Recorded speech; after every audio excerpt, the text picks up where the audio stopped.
بسم اللہ الرحمن الرحیم۔ جاہل ڈھول کی طرح ہوتا ہے، بولتا بہت ہے لیکن اندر سے خالی ہوتا ہے۔ شام زندگی کی ہو یا دکھوں کی، آخر ڈل ہی جاتی ہے۔ آج کے دور میں اگر جیب میں چھید ہو جائے تو سکے سے پہلے سگے گر جاتے ہیں۔ زندگی کی کتاب میں سب سے حسین صفحہ ماں کی محبت ہے۔ حضرت مولانا جلال الدین رومی رحمۃ اللہ علیہ فرماتے ہیں، نیند موت کی بہن ہے، لہٰذا جب نیند کی حالت میں سب کچھ دیکھتا ہے تو مرنے کے بعد بھی سب کچھ دیکھ سکتا ہے۔ حضرت عثمان رضی اللہ تعالیٰ عنہ نے فرمایا، جس انسان کو سال بھر میں کوئی تکلیف، کوئی رنج نہ پہنچے تو وہ جان لے کہ مجھ سے میرا رب ناراض ہو گیا ہے۔ طنز وہ تیر ہے جو شہد میں بھگو کر بھی مارا جائے تب بھی اس کی کڑواہٹ اور چبھن کم نہیں ہوتی۔ محبت اور دوستی، یہ دو چیزیں ہر طوفان کا مقابلہ کر سکتی ہیں، مگر ایک چیز ان دونوں کے ٹکڑے ٹکڑے کر سکتی ہے اور وہ ہے غلط فہمی۔ غرور اور غفلت کا نشہ شراب سے بھی زیادہ ہوتا ہے۔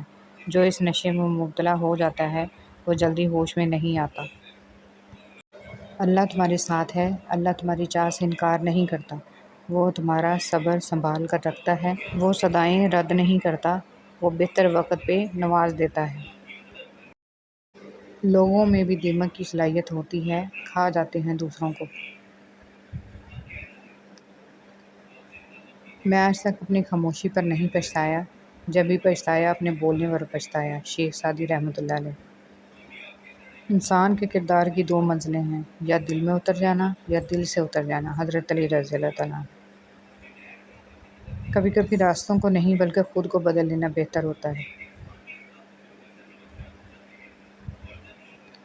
بے شک زندگی کا بہترین دن وہ ہے جو آپ نے اللہ کی عبادت میں گزارا۔ ہم اپنی ترجیحات کے مطابق فیصلہ کرتے ہیں کہ کس سے کتنا رابطہ رکھنا ہے۔ ہر وقت اور ہمیشہ کوئی مصروف نہیں ہوتا۔ جو اونچی جگہ پہ کھڑا ہوتا ہے اس کو زیادہ آندھیوں اور طوفانوں کا سامنا کرنا پڑتا ہے۔ جو لوگ اپنی سوچ نہیں بدل سکتے وہ کچھ بھی نہیں بدل سکتے۔ اولاد کے لیے باپ وہاں ہاتھ پھیلا لیتا ہے جہاں وہ پاؤں رکھنا بھی گوارا نہیں کرتا۔ اللہ پاک محتاجی سے بچائے، آمین۔ اتنی کوشش ضرور کیا کریں کہ کوئی آپ کی وجہ سے رب کے سامنے نہ روئے۔ رسول صلی اللہ علیہ وسلم نے ارشاد فرمایا، جو درجہ خاموشی کی وجہ سے انسانوں کو ملتا ہے وہ 60 برس کی نفل عبادت سے بہتر ہے۔ معافی سے کچھ نہیں ہوتا جناب، جو باتیں دل کو لگ جاتی ہیں وہ دل سے نہیں جاتی۔ حضرت علی رضی اللہ تعالیٰ عنہ نے فرمایا، جب دل اداس ہو اور وجہ بھی سمجھ نہ آ رہی ہو تو سورہ رحمان پڑھ لیا کرو، دل کو سکون آ جائے گا۔ جو انار کے دانے ایسی باریکی سے ترتیب دے سکتا ہے وہ قادر ہے کہ تمہاری زندگی کو تمہاری خواہش سے بھی بہتر ترتیب عطا کر دے۔ یقیناً اللہ کی رحمت نیک لوگوں سے بہتر ہے۔ جھوٹ کے درختوں پر اعتبار کی چڑیا لوٹ کر نہیں آتی۔ رسول صلی اللہ علیہ وسلم نے ارشاد فرمایا، تم اپنے شفا کے لیے دو چیزیں شہد اور قرآن کو لازم پکڑو۔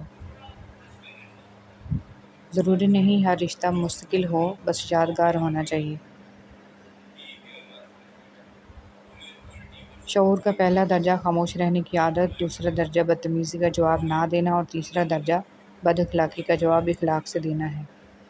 اور جب اللہ کا کرم ہو جاتا ہے تو سالوں کی محنت کا پھل لمحوں میں ملنے لگ جاتا ہے۔ اللہ بے خبر نہیں ہے، وہ واقف ہے تمہارے صبر سے۔ مٹی کا مٹکا اور رشتے کی قیمت صرف بنانے والے کو ہی پتہ ہوتی ہے، توڑنے والے کو نہیں۔ غلط ہو کر خود کو صحیح ثابت کرنا اتنا مشکل نہیں ہوتا جتنا صحیح ہو کر خود کو صحیح ثابت کرنا ہوتا ہے۔